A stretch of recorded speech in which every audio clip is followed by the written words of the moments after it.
All right now, Side Yards Junk Works coming at you again. Been a while. We've been on vacation, done a couple other things, so we're back now. Wanted to talk a little bit about tools. We're probably going to be doing a few segments about tools. You see us working with things all the time, and anybody that watched us put the mosquitoes, watched us put the license plate light on the square body will show you some of the tools we used on it. And you've seen the Fiero. I think we posted about the Fiero at one time, and I've got the thing where it likes to start and run somewhat, but I was having issues. It didn't want to idle, and sometimes it didn't want to start, and I got to looking, and somebody has really been in here playing with the wiring harness on it. I mean, there's cut wires and splice wires and purple wires going to brown wires and white wires going to purple wires. It doesn't make sense. So I got to break the whole harness apart, which that's a time-consuming job, so there probably won't be much video on it. But in the meantime, we'll show you a little bit of electric tools that we're using on it. And these are things that if you're going to do any kind of electrical, whether it be stereo, simple things, complex things, these are some of the tools that you will probably need. Now, I'm not telling you to rush out and buy these, but you're probably going to need these. Man's best friend right here when you start. This is a basic tool. This is a test light. Pretty simple. It hooks on ground, and then when you touch positive with it, it lights up. If you want to go and look for a ground, which is getting a little more advanced, we stick the on the hot and we start looking for a ground. It works both ways. It doesn't matter which way the voltage flows. That is first in the line of defense against electrical issues. That way you know if you got power somewhere or a ground somewhere. Real simple to work with. Now you get a little more in depth. Get what's called a multimeter or a fluke meter or whatever you want to call it. Fluke's the name brand. But it's actually a DVOM, digital volt-ohm-meter. It has AC volts, which is your house current. Like if you want to measure across a receptacle or something, you go somewhere around there. Or volts DC, which is what your cars are. In this case, we're going to run on a 20 volt scale because I know for sure this car isn't over 20 volts. Now, you get into some of your big trucks or tractors, you might find 24 volt systems. Cars are going to be 12 or 6 if you're getting old enough one. But the concept works just like the test lights. You got a positive and you got a negative. You stick negative to ground, and you stick the positive to positive, and then you get a reading. This battery's got 13.04 volts in it. That's as hot as I get. That battery is very fresh. Now, say we want to test the resistance of something, like the throttle position sensor on this car, which I checked and it is good, but I will go ahead and go through it with you.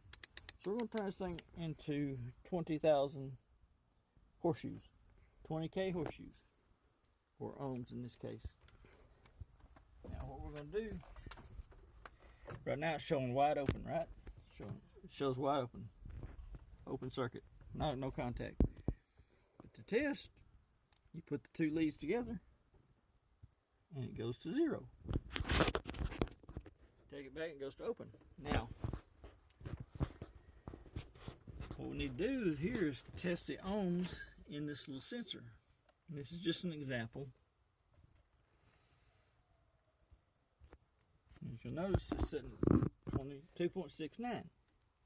Now, as I move this, which is the throttle position sensor, you'll notice, yeah, you can see I'm moving that. That's all I'm moving, the throttle position sensor. Just act like I'm opening the throttle.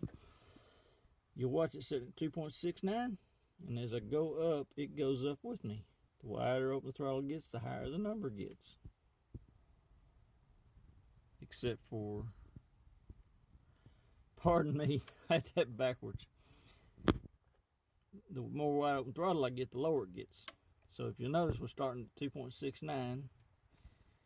As it goes down, as I open it, it goes down to 1.11. Which I know this one's good, so I've already checked it. And we're going to always make sure you turn it back off. This one, thank goodness for me, has the auto off. If you don't use it for 5 minutes, it goes off. And that's good for people like me that forget. Now, a couple more things real quick. Wire cutters and crimpers, wire strippers. Show you what we do is we're going to connect. Okay, see it's got the hairy end on it. We don't want that hairy end on it. So we'll take the cutters, cut the hairy end off just like that. Works real good. Now, we're going to use the strippers because we want to strip some of the insulation off. And if you notice, the stripper is graduated in different size wire. I know this is a 16 gauge, so I put in 16 gauge slot, squeeze, and pull. That wire is stripped.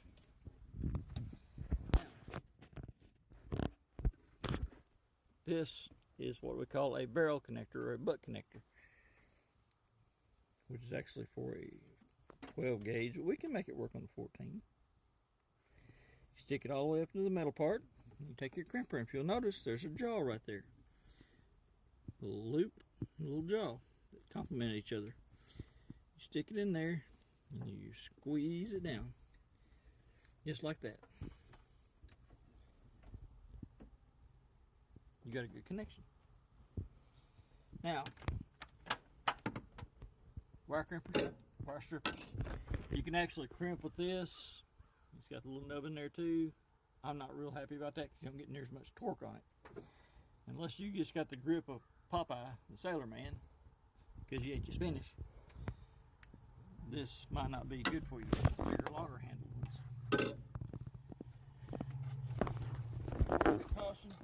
This is what we call a Scotch lock.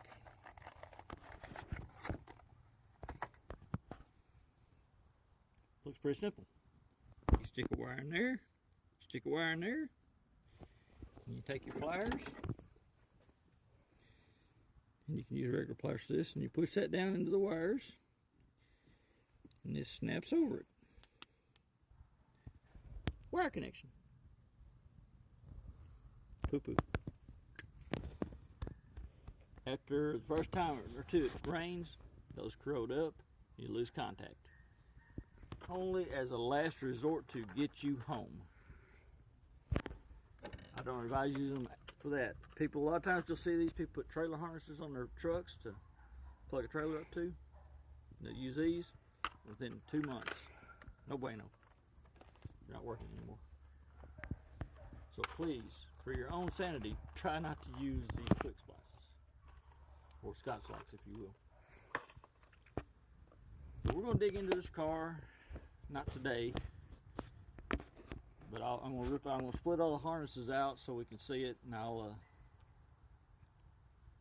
show you what we're going to do on it in time. For today, that's all. Thanks for watching. More to come.